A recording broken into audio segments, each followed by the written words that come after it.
ఓం శ్రీ గురుభ్యో నమః. ఈరోజు సుబ్రహ్మణ్య షష్ఠి మార్గశిర మాసం వచ్చిన షష్ఠినే సుబ్రహ్మణ్య షష్ఠిగా మనం అంటాం. ఈరోజు స్కందోత్పత్తి అంటే సుబ్రహ్మణ్యుడు ఎలా జన్మించాడంటే, సుబ్రహ్మణ్యుడు ఈశ్వరుడు యొక్క తేజస్సు, ఆయన కుమారుడు అనమాట. తారకాసుడు అనే రాక్షసుని సంహరించాలంటే పరమేశ్వరుడు కుమారుడుగా అయితేనే సంహరింపబడతాడు అని చెప్పబడింది అనమాట.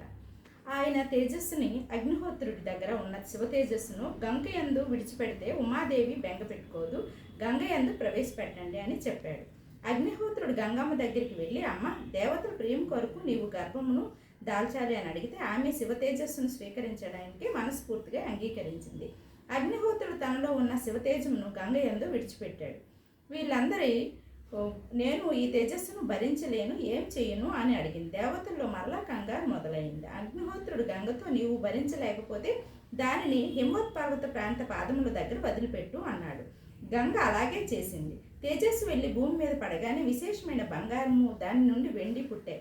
దానిలో క్షారంలోంచి రాగి, ఇనుము పుట్టాయి. దాని తేజో మలం నుంచి తగరము, సీసము పుట్టాయి. మిగిలిన తేజస్సు అణువులు భూమితో కలిసిపోతే నానా రకములైన ధాతువులు పుట్టాయి. అనగా శరవణపు పొదలు దగ్గర ఒక తటాకం ఉన్నది. దాన్ని శరవణ తటాకం అని పిలుస్తారు. అదే అమ్మవారి శరీరం నీరుగా మారింది. ఈ తేజస్సు ఆ తటాకం నందు పడి మెరిసిపోతూ బంగారు రంగులు ఒక పిల్లవాడు శరవణుడు పొదల నుండి పడ్డాడనమాట. కుమార సంభవం జరిగింది. సుబ్రహ్మణ్య స్వామి అవతారం. ఈ విధంగా కుమార సంభవం జరగగానే దేవతలు పొంగిపోయారు. శరవణ తటాకంలోంచి బయటికి వచ్చాడు కాబట్టే సుబ్రహ్మణ్యుడు ముమ్మూర్తుల అమ్మవారి రూపే వచ్చింది. చిన్న పిల్లవాడు శూలం పట్టుకొని ముద్దు మాటలు కొడుతూ ఉంటాడు. పుట్టిన పిల్లవాడిని పాలు పట్టించాలి. వీళ్ళందరూ ఒక సంకల్పం చేశారు. అమ్మవారే కుత్రికా రూపంలో ఉంటుంది, అందుకని వెంటనే ఆ కుత్రికలు ప్రార్థన చేశారు. కుత్రికలు 6 వచ్చి మేము పాలు ఇస్తామని ఆ పిల్లవాడిని మాకు కూడా పిల్లవాడిగా చెప్పబడాలి అని వరం ఇచ్చారనమాట.